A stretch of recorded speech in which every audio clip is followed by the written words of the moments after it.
China में राष्ट्रपति चुनाव को लेकर प्रक्रिया शुरू हो चुकी है। आपको बता दें, सीपीसी यानी कम्युनिस्ट पार्टी ऑफ चाइना का 20वां अधिवेशन शुरू हो चुका है और शी जिनपिंग, जिनका तीसरी बार भी राष्ट्रपति बनना तय माना जा रहा है, उन्होंने बाकायदा आज भाषण भी दिया और भाषण में उन्होंने कहा कि ताइवान का उन्होंने जिक्र किया और ताइवान का जिक्र करते हुए कहा कि ताइवान में विदेशी दखल है। इसके अलावा उन्होंने हुंकार भरी और यह कहा कि भविष्य में हम चीन को और बेहतर चीन बनाने की कोशिश करेंगे।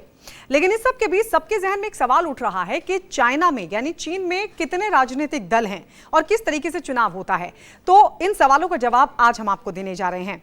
चाइना में अगर राजनीतिक दलों की बात करें तो सिर्फ एक ही राजनीतिक दल है और वो है शी जिनपिंग की पार्टी यानी कम्युनिस्ट पार्टी ऑफ चाइना। जी हां, एक ही राजनीतिक दल है और उसी में से होता है राष्ट्रपति का चुनाव। 2 बार शी जिनपिंग पारी खेल चुके हैं, लेकिन तीसरी बार भी उनका हैट्रिक लगाना तय माना जा रहा है।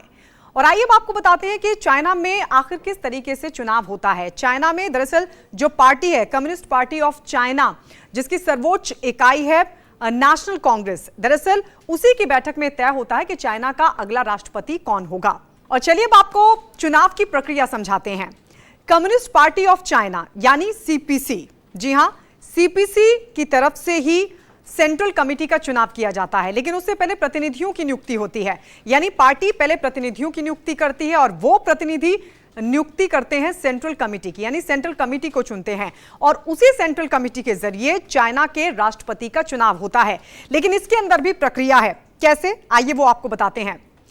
असल में पार्टी की तरफ से पहले प्रतिनिधियों की नियुक्ति होती है और ये प्रतिनिधि तय करते हैं सेंट्रल कमेटी के सदस्य, जिनकी संख्या 200 होती है और ये सेंट्रल कमेटी यही राष्ट्रपति का चुनाव करती है। लेकिन बताते हैं आपको कि किस तरीके से चुनाव होता है।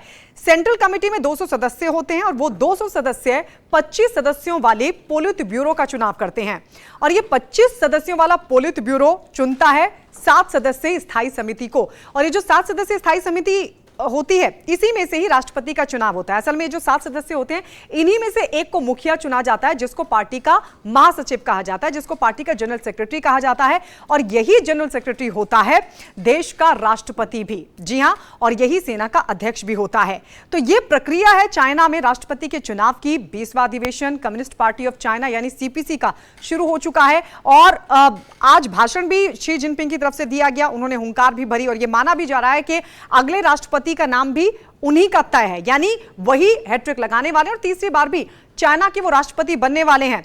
और 22-23 अक्टूबर को आधिकारिक तौर पर इसका ऐलान भी कर दिया जाएगा। लेकिन आपको याद होगा, लगातार चाइना में विरोधी सुर सुनने को मिल रहे थे। मतलब वो चाइना जहां पर विरोध के लिए कोई जगह नहीं है, जहां पर सिर्फ एक ही राजनीतिक दल है और अगर सरकार के खिलाफ विरोधी सुर उठते भी हैं तो उनको दबा दिया जाता है। लेकिन बावजूद इसके अभी हाल ही में हमने तमाम चीजें देखी जिसमें यह कहा जा रहा था कि तख्ता पलट होने जा रहा है। शी जिनपिंग के खिलाफ बगावती तेवर इख्तियार कर लोग सड़कों पर उतर आए हैं और ये मांग कर रहे हैं कि शी जिनपिंग इस्तीफा दें और चाइना का कोई दूसरा राष्ट्रपति चुना जाए। लेकिन अब एकाएक ये जानकारी मिल रही है कि शी जिनपिंग का तीसरी बार भी राष्ट्रपति बनना तय है, जिसके लिए चुनाव प्रक्रिया भी शुरू हो चुकी है। यानी जो 20वां अधिवेशन है कम्युनिस्ट पार्टी ऑफ चाइना का, उसकी शुरुआत हो चुकी है और इसी में तय होगा चाइना का अगला राष्ट्रपति यानी शी जिनपिंग, जिनके नाम पर तीसरी बार भी मोहर लगना तय माना जा रहा है।